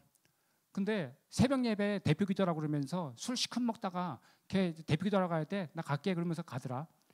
근데 예수 믿는 사람이 그렇게 하면 되냐? 라고 나한테 얘기를 하시는 거예요. 우리의 삶이 진짜의 삶이 되지 않으면 세상 사람들은 우리들을 가지고 조롱합니다. 저 가짜 예수쟁이. 철로역정의 주인공 크리스천이 멸망의 도시를 탈출했을 때 고집쟁이와 변덕쟁이라는 두 사람이 쫓아와요. 그러면서 그한테 얘기해요. 크리스천. 근데 크리스천의 철로역정에 나오는 주인공의 이름이 크리스천인데요. 원래 크리스천의 본명은 크리스천이 아닙니다. 원래의 본명은 무자비. 다른 번역에는 은혜 없음. 예수 믿는 사람과 예수님을 믿지 않는 사람과의 차이는 딱 하나입니다. 그 사람에게 하나님의 은혜가 있느냐, 그 사람에게 하나님의 은혜가 없느냐. 우리는 하나님의 은혜를 입어 우리의 이름이 기독교인, 옛날 번역에는 기독도라는 이름으로 번역이 됐었죠. 제가 그런 것이 너무 감사해서 나이가 35살이 되었습니다. 결혼할 때는 됐는데 결혼이 안 되는 겁니다. 장모님이 하루는 내가 예수님 잘 믿는 여자 자매를 소개시켜 줄게. 그래서 제가 그 연락처를 받아가지고 나가게 했던 장소에 나갔는데 그 자매님이 연락이 왔어요. 최철규 집사님, 제가 지금 아직 일이 안 끝났는데 1시간 정도 기다릴 수 있나요? 정말 죄송합니다. 얘기하시더라고요. 그래서 알겠습니다. 신실한 자매라고 했기 때문에. 그래서 이제 잘 기다리고 있었어요. 이 자매가 1시간이 끝나고 나서 저한테 딱 왔어요. 집사님, 지금 식사 시간도 지났고 식사 시간이 너무 지났으니까 저희 너무 늦었으니까 맥주에 노가리 하면서 얘기하시면 어떨까요? 얘기를 이렇게 얘기하시는 거예요. 그 신실하다는 그 자매라고 그러셨는데 그 외모는 제가 원하는 아름다운 자매셨지만 그 속에 든 사람이 정신세계가 저랑 너무나 차이가 괴리감이 너무 커서 나는 그런 것들 너무 많이 즐겼기 때문에 나는 이제 그런 거 안 하고 좀 예수님 잘 믿는 여자를 만나고 싶었었거든요. 근데 마음이 너무 갈급하면 하나님께 부르짖으러 가게 되거든요. 그래서 저도 파주에 있는 큰 기도원회를 저도 들어갔어요. 제가 뭐라고 기도를 드렸냐면 하나님 아버지, 제가 기도하고 나왔을 때 누군가 나에게 최철규 집사 선바라고 얘기한다면 그 선보라는 그 자매를 저의 아내로 알겠습니다라고 하는 얼토당토 기도하는 기도를 드리고 왔어요. 주일날 예배가 시간이 되어가지고 교회를 딱 갔는데 누군가 저에게 최철규 집사 선바라고 한 사람이 없었어요. 제가 신앙생활을 뜨겁게 했었습니다. 교회 집 새벽 예배를 막 싸우니까 저희 어머니가 그래요. 철규야, 교회 권사님들이 그래. 쟤 일주일 하다가 말겠지. 한 달 하다 말겠지. 너 그런 소리 들어 지금. 그래서 그래요? 근데 그게 1년이 되고 2년이 되니까 교회에서 뭐라고 인정해 주시냐면 제 철교 진짜 변했다라고 이렇게 얘기를 해주시는 거예요. 그러니까 총각임에도 불구하고 집사 직분을 주셔서 저는 총각 때 벌써 최애 집사가 돼 있었어요. 근데 저는 교회를 딱 갔는데 기도원 들어가기 일주일 전에 저희 교회 그 부장집사님이 저한테 지나가는 말로 아니 부장집사님 아니고 전도사님이 여자 전도사님 한 분 계셨었는데 이 전도사님이 지나가는 말로 주집사님 혹시 선보시겠어요? 라고 했던 그 말이 떠올라서 제가 그 전도사님한테 가서 말씀을 드렸어요. 전도사님 그때 말씀하신 그거 유효합니까? 그러니까 이 전도사님이 제가 그 친구한테 가서 제가 한번 물어볼게요라고 이렇게 얘기를 하시는 거예요. 그래서 제가 일주일이 지나서 제가 교회를 딱 갔는데 그 전도사님이 어떤 연락처를 이렇게 주시어서 직접 만나서 약속 장소 정해서 만나보시라는 거예요. 나는 어느 장소로 갔으면 어떤 자매가 있어요. 이럴 줄 알았더니 그 아내 조남과 연락처를 딱 줬는데 이 자매님 조남을 딱 보는 순간 이 자매를 안 만나고 싶었어요. 왜냐하면요, 제 이름은 최철규, 약간 좀 시티적이지 않습니까? 좀 약간 도시적인 이름 같지 않아요? 근데 저희 아내의 그 대식분 조남을 딱 보니까 뭐라고 써있냐면 도춘자. 저희 교회에 그 김춘자 권사님이라는 분이 계셨어요. 꼭 요 앞줄에 목사님이 말씀하시면 침 튀기는 그 자리에 딱 앉으셔가지고 이 권사님이 목사님이 말씀을 시작과 동시에 코어 상태로 들어가셔요. 렘 상태로 이렇게 딱 가시면서 이제 수면이 시작되세요. 그러면 이제 목사님이 할렐루야 할 것 아닙니까? 그럼 성도들이 아멘 하시 않습니까? 그럼 목사님 그 권사님이 갑자기 딱 깨시면서 한 박자 늦게 아멘 하시는 이 김춘자 권사님이 오버랩이 되면서 이 도춘자 왠지 안 만나고 싶은 거예요. 그래서 이름이 너무 올드해. 그래서 이 자매님을 전화를 걸었더니 목소리도 너무 올드해. 그래서 만나기 정말 싫다. 그래서 이제 딱 만났는데 역시 제가 원하는 이상의 자매가 아니셨어요. 그래서 하나님이 실수하셨나 보다. 그래서 이제 그 다음날 이제 다음 주가 돼가지고 교회를 딱 갔더니 부장집사님이 놀리면서 선 잘 봤어 이러시는 거예요. 네, 선 봤는데요. 제가 원하는 이상의 자매가 아니셨어요. 그랬더니 그걸 막 웃으시면서 야 그걸 무슨 한 번 만나고 정하냐? 남자 여자 관계는 최소한 3번 정도 만나고 정하는 거야. 이렇게 얘기하시는 거예요. 그래가지고 제가 이 두 번째 이 자매를 만나 주러 갔어요. 이 자매를 만나 주러 두 번째 딱 만났는데 얘기를 해보니까 정말로 하나님이 준비된 자매가 맞는 거예요. 완전히 할렐루야 이건 거예요. 완전 미쳤어. 그래서 이 자매를 어디서 많이 봤다 그러는데 완전 저희 생모인 거예요. 이 여자가 너무 좋은 거예요. 이 여자랑 좀 잘해봐야 되겠다라는 생각이 딱 들면서 이 자매한테 대시를 딱 하니까 이 자매가 저를 안 만나려고 그러는 거예요.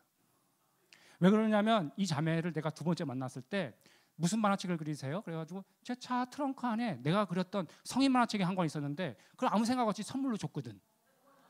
근데 그거를 보신 그 자매님께서 이거 뭐 완전 쓰레기 아니야? 이렇게 되신 거예요. 근데 예수 믿는 사람은 공통적인 특징이 하나가 있어요. 상황이 좀 애매하거나 좀 난처하면 이렇게 이런 얘기 많이 하지 않습니까? 립 서비스로 기도해보자. 지나가는 말로. 근데 집에서 그림을 그리는데 자꾸 그 자매가 나는 벌써 사랑이 시작되어가지고 이 여자를 간절히 원하는데 이 자매님은 나는 쓰레기야.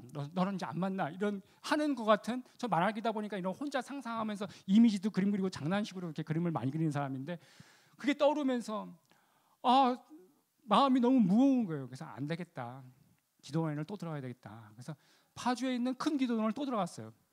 근데 그 기도원에 가서 제가 기도를 할 때 시원한 에어컨 바람 밑에서 겨드랑이를 대면서 주여 하는 거는 좀 아니라는 생각이 들었어요. 왜냐하면 내가 아쉬운 게 너무나 많은데 산기도를 가야 되겠다. 그래서 산에를 나지막한 산이 있어서 산에를 올라갔습니다. 올라가니까요, 거기 가보신 분들 아시잖아요. 저기서는 코카콜라 페시콜라 랄랄라 그러고 저기서는 얄랄라 뽕따 막 그러고 랄랄랄라 막 그러고 막 현란하게 여기저기서 막 이렇게 하지 않습니까? 그 기도의 아름다운 동산에서. 그런데 그날이 보름달이 떠 있었기 때문에 어떤 특별한 랜턴도 필요 없는 달이 떠 있던 그렇게 밝은 밤이었었는데 제가 이렇게 산에를 올라가는데요, 어떤 머리가 많이 벗겨지신 어떤 대머리이신 장로님인지 목사님인지 그분이 죄 없는 나무 막 흔들면서 코카콜라 페시콜라 막 이러시는데 그때 모기가 많았습니다. 모기 잡아가면서 얼랄라 뽕따 막 이러시면서 막 현란하게 막 하시고 막 이렇게 울면서 막 하시는데 저는 태어나서 그렇게 울면서 소리 지르면서 악을 쓴 적이 없어요. 철로 역정에 이런 내용이 있습니다. 주인공 크리스찬이 사망의 음침한 골짜기를 지나갈 때 그가 전신 갑주를 다 입었음에도 불구하고 이 말씀의 검에 이 칼을 다시 칼집에 꽂고 크리스찬의 가장 강력한 무기가 있습니다. 그 무기가 뭐냐면 모든 기도라는 무기예요. 양손을 딱 모으고 크리스찬이 어떤 기도를 했냐면 나는 이곳을 아버지를 의지해 이곳을 통과하겠다라고 선포하니까 뒤에 있던 이 마귀들이 다 쫓아나가는 겁니다. 기도를 너무 소리를 지르면서 하게 되면 이 애간장 기도라고 아십니까? 이 복장이 끊어져요. 근데 어떤 하나님이 샘플로 너도 좀 저렇게 기도해봐라 라고 하는, 기도하시면서 막 흔드시는데 옆에 딱 보니까 빛이 번쩍번쩍 나는 거예요. 뒤통수가 반사가 돼가지고 뒤통수가 와, 기도하는 사람은 빛이 난다더니 정말 빛이 나네. 그러면서 나도 죄 없는 나무 하나 잡고선 하나님이 주신 자매가 맞는데 내가 그 자매를 볼 줄을 몰라서 제가 그 자매를 하나님 성인만칙을 주는 바람에 이를 다 그르쳤습니다. 그 자매의 마음을 돌이키게 하여 주시옵소서 하는데 전화벨이 삐리삐리삐리삐리 울리는 거예요. 그래서 전화를 탁 받아보니까 그 도 자매님이 전화 주셨어요. 끝내려고 전화를 주신 거예요. 그래서 바로 끝내기가 좀 민망했었던지 이렇게 얘기하시는 겁니다. 집사님 지금 쉬고 오신가 봐요. 왜요? 지금 옆에서 개구리가 개굴개굴개굴거리는데, 그래서 내가 개구리 소리가 아니고요, 옆에 어떤 분이 방언기도 하시는 소리입니다. 집사님 지금 어디세요? 기도해보자 그래가지고 기도원에 왔습니다. 근데 저도 모르게 근데 좀 슬프더라고요. 그래가지고 저도 그 소리가 좀 들렸을 겁니다. 이렇게 약간 우는 소리가 이 자매한테 약간 들렸어요. 저의 그 간절함이 약간 들렸겠죠. 그러면서 이 자매가 아무 말도 안 하는 거예요. 잠깐의 침묵의 시간이 흐르더니 자매가 이렇게 얘기를 합니다. 집사님, 하나님이 주시는 마음 같아요. 저 결혼하겠습니다. 그런 거예요. 그러고 나서 그 다음 주에 부장집사님이 그러는 거예요. 선 잘 봤어? 그러길래 네, 다음 이제 결혼하려고 합니다. 부장님이 화들짝 놀라는 거예요. 3번 만나고 결혼하는 거 늦지 않다는데 3번 만나고 결혼하겠다고 하니까 부장님이 놀라시면서 자기가 그 말에 연대보증을 서야 될 것 같은 불안한 예감이 들으셨는지 저한테 뭐라고 그러시냐면 이렇게 얘기하시는 거예요. 야, 남자의 관계는 3번 만나고 정하는 것도 좋지만 반년을 교제해 보면 더 명확해져. 그래서 주변에서 결혼을 좀 너무 빠르다, 한 달은 좀 늦춰서 얘기해라. 그래서 그 의견을 받아들여서 한 달 연기해서 2달 만에 제가 결혼을 하게 됐습니다. 저희 아내는 전도사로 사역을 합니다. 제가 코카콜라를 한번 해보고 싶어서, 그 랄라라를 좀 한번 해보고 싶어서, 나는 모태신앙인데 그걸 못한다고, 나도 좀 하고 싶다고. 저희 아내가 저한테 뭐라고 하시면서 인자하게 웃으시면서 이렇게 얘기했어요. 여보, 당신은 제자 교육을 한번 해야 될 것 같아. 1대1로 저희 아내가 저의 그 제자 교육을 시켜주셨어요. 제가 기복적인 게 참 많았던 사람입니다. 저희 아내가 가지를 다 쳐주셔서 복음주의 신학으로 재무장을 하게 되었고 하나님한테 평생에 기도드렸던 것이 있습니다. 하나님이 나를 왜 살려주셨을까? 하나님이 왜 살려주셨을까? 모로드게가 그 에스더한테 가서 이렇게 얘기하지 않습니까? 하만이 유대민족을 다 멸절하려고 할 적에 나를 왜 살려주셨을까? 이 기도의 마음이 거기에 들어간 겁니다. 모로드게가 에스더한테 가서 네가 왕비가 된 게 이때를 위함이 아니겠느냐. 제가 하나님한테 그 기도를 뭐라고 기도했냐면, 하나님, 저는 이때 무엇을 해야 됩니까? 이때 무엇을 해야 됩니까? 했을 때 참 신기하죠.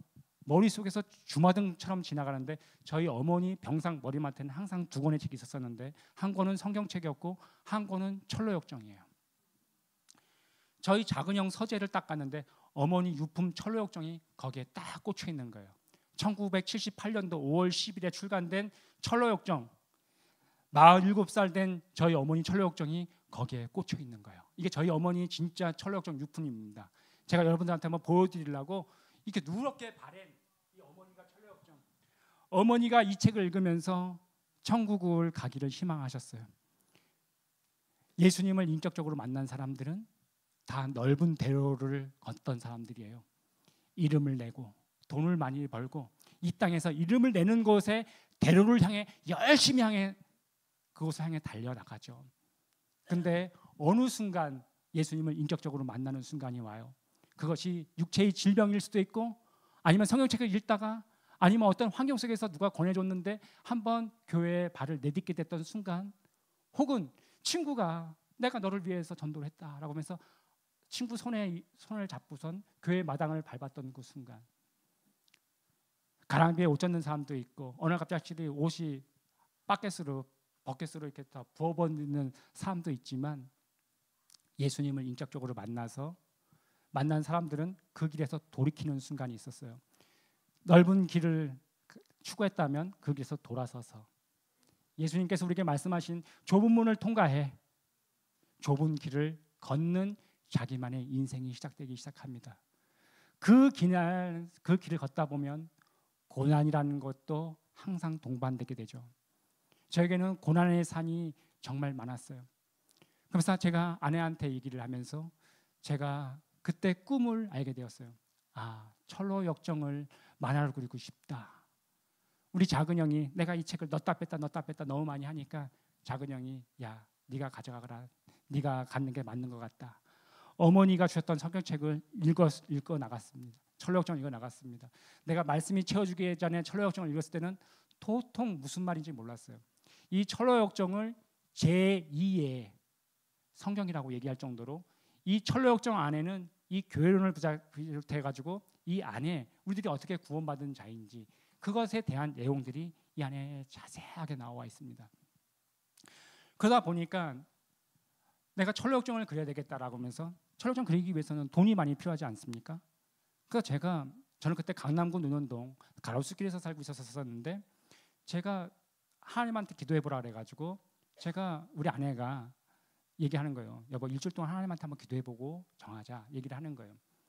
근데 제가 그때 꾀가 하나 들었어요. 뭐냐면, 우리 선생님이 그때 한국컨텐츠진흥원 회장님으로 계셨기 때문에 내가 우리 선생님한테 가서, 선생님, 제가 만든 만화 좀 이렇게 보시고 한번 저를 좀 이렇게 지원을 받게끔, 국어 지원금을 좀 받을 수 있게끔 좀 선생님이 좀 힘 좀 써주세요라고 얘기를 했더니, 선생님이 이걸 제가 그린 걸 딱 보시더니, 야, 이거 할렐루야냐? 그러시는 거예요.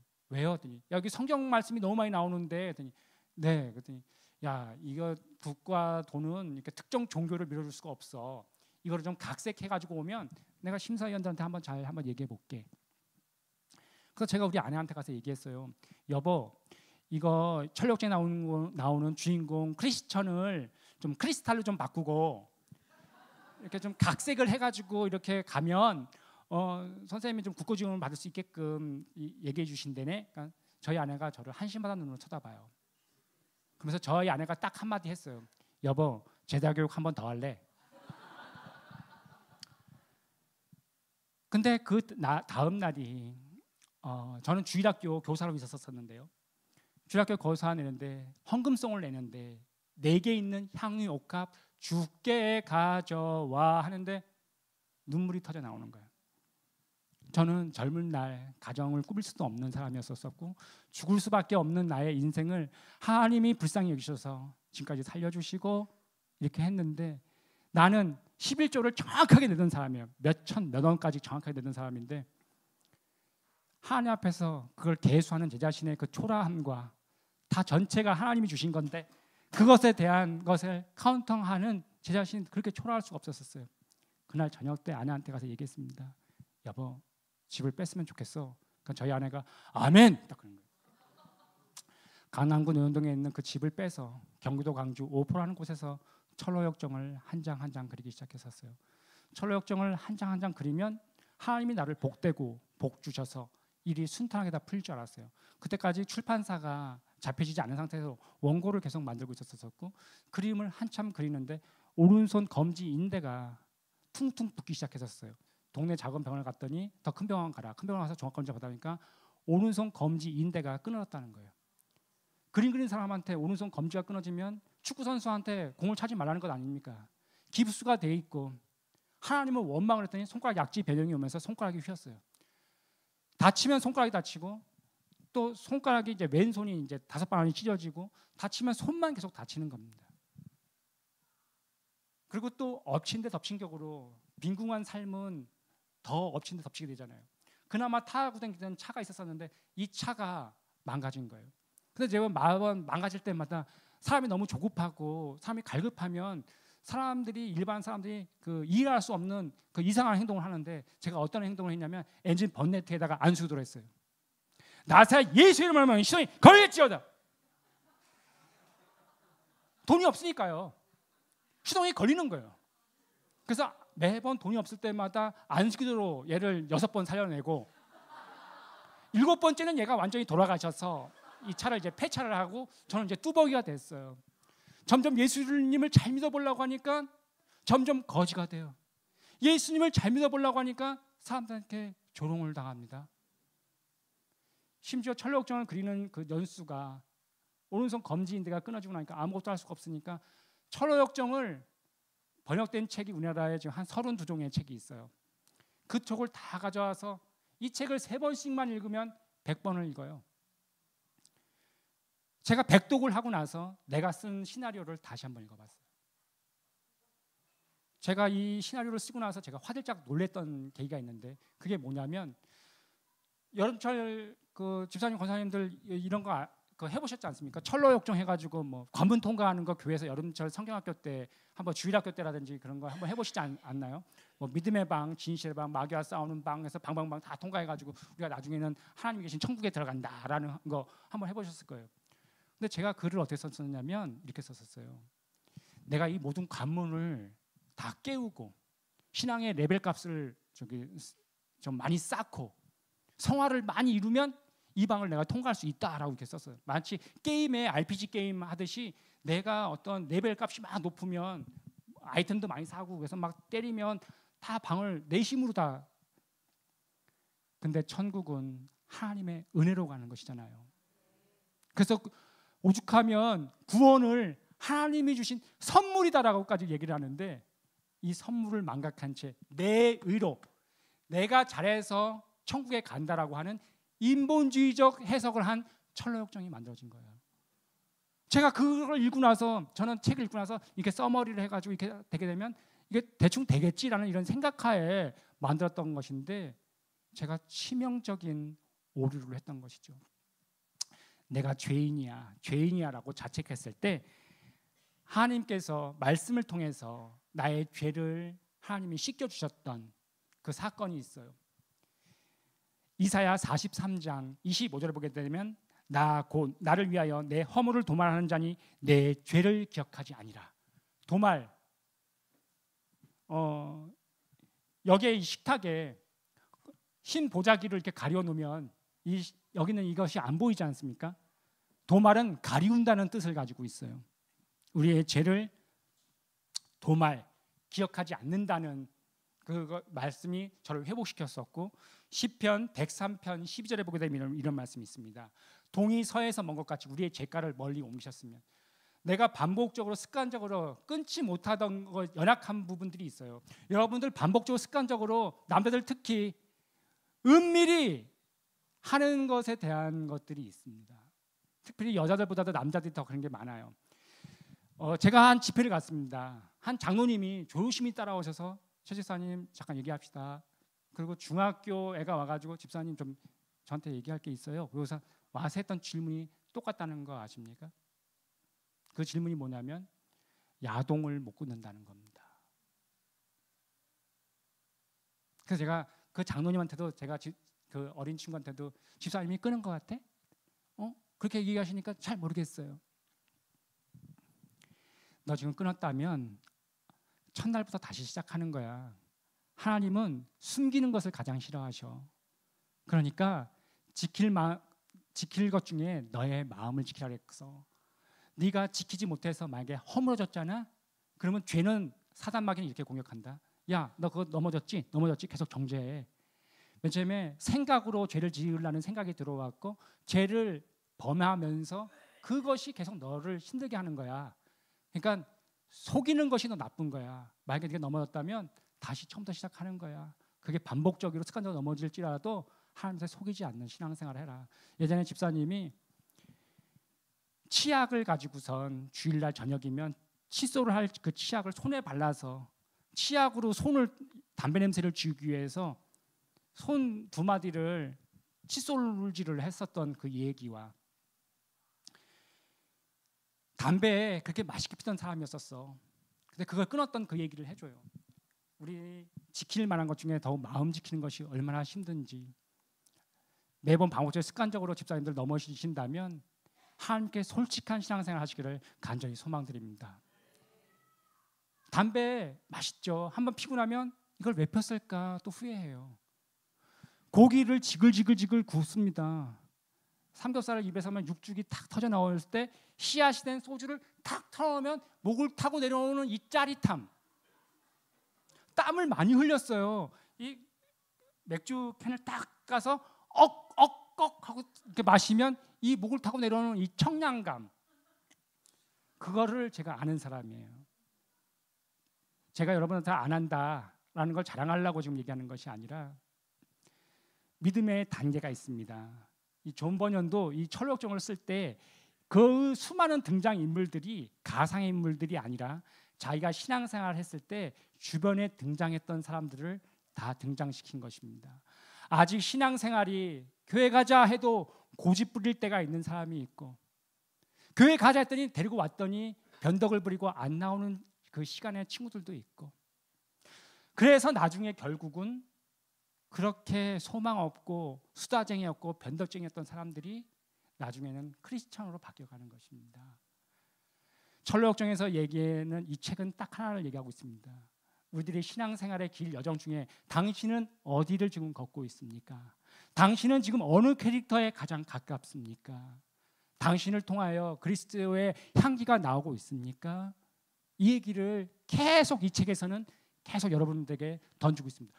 목사님, 제가 지금 저기 몇 시까지 끝나야 되는 겁니까? 제가 아직 그 안내를 받지 않고선 올라왔는데 제가 이렇게 하다 보면 제가 실수했던 게 오늘 묻지를 않고 왔는데 지났지 않았나요? 지났나요? 할렐루야! 여러분들은 그만큼 기도 시간이 짧아졌습니다. 죄송합니다. 제가 지난주에 그 강내우 집사님과 같이 예배를 드다 보니까 목사님께서 그렇게 멘트를 하시더라고요. 짧아졌지만 그 융합적으로 이렇게 하자. 이야기를 정리하겠습니다. 그 방송시에서는요, 그 존 버년 박물관 그 폴더가 있는데요, 그 사진을 좀 띄워줬으면 좋겠습니다. 결국에는 6년에 거쳐서 철로역정이 완성이 되었고 이 철로역정이 그 사진을 좀 띄워줬으면 좋겠습니다. 제가 만든 이 철로역정이 지금 원작자 그 존 버년 박물관, 이 존 버년 박물관 엘스토우 지방에 있는 그 존 버년 박물관에 그 유리관 서고에는 3개 언어로 번역된 철로역정이 있는데 다음 사진 더 보내주십시오. 맨 유리관 그 서고 맨 아래층에는 제가 그린 다음 사진도 보여주세요. 제가 그린 말하고 있는 철로역정이 그 존 버년 그 박물관 그 수장고 안에 거하는 은혜를 주셨어요. 저의 처음의 시작은 성인 만화를 그리던 포르노 작가였었지만 하나님께서 은혜를 주셔서 천성 가는 이야기, 순례자의 이야기를 그릴 수가 있었습니다. 순례자라는 뜻을 하늘에 검색해서 사전에서 검색을 해보면 하나님의 본향을 사모하여 천성을 바라보면서 나아가는 순례자라고 얘기하고 있습니다. 우리들은 이 땅에서 순례자로 부름을 받았습니다. 우리는 이 땅에서 신앙생활을 걷고 떠걷고 여러분들 맡겨주신 교회에서 직분 그 자리에서 불평불만하는 것이 아니라 그 맡겨주신 작은 것에 걷고 또 걷고 그러다 보면 나중에 아버지께서 우리들을 부르시는 날이 오게 됩니다. 저 어린 시절 이야기로 저의 간증을 마치도록 하겠습니다.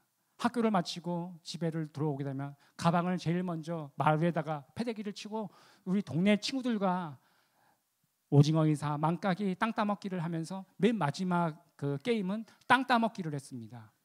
그럼 영토확장을 제법 많이 할 때쯤이면 벌써 석양이 붉은색으로 물들면서 온갖 담벼락이며 나무며 집들이 죄다 붉은색으로 노을질 때까지, 검은색 실루엣이 질 때까지 우리는 땅 영토 확장을 열심히 했습니다. 그러다 보면 친구들의 어머니들이 한두 번씩 나와서 민수야, 광열아, 저녁 먹어라 그러면서 친구도 한두 명을 데려가요. 그 중에는 엄마 말에 순종해서 탁탁 털고 들어가는 친구도 있었고, 땅을 더 넓혀야 된다고 하다가 어머니 귀가 잡혀서 끌려가는 친구도 있었습니다. 저의 어머니도 그 틈사운에 껴서 철규야 밥 먹어라 그러면 저는 수많은 땅덩어리를 다 내려놓고 어머니의 식사자리에 초대가 되어서 손발을 씻고 들어가서 어머니가 만들어주신 두루치기에 쌈을 싸먹으면서 맛있게 먹었던 어린 시절의 기억들이 있습니다. 하나님도 우리의 인생 가운데서 철규야 집에 가자 라고 하는 그 시간이 깊이를 잃고 오곤 맙니다. 여기 어린 청년의 시간부터 장년에 이르기까지 우리는 무한된 인생을 사는 것이 아니라 유한된 인생을 살며 우리가 이 땅에서 어떤 것을 선택하냐에 따라서 우리가 가는 본향은 달라진다는 것이 아닙니다. 썩지 않고 쇠하지 않는 아버지 나라를 바라보시면서 천상을 향해 나아가시는 예담교회 성도님이 되시기를 간절히 소망드립니다. 제가 기도하고 나면 마지막 영상 보여주시면 감사하겠습니다. 하나님 아버지 감사합니다. 우리의 순례의 여정 속에서 우리들의 겉은 기독교인 것으로 변모되면서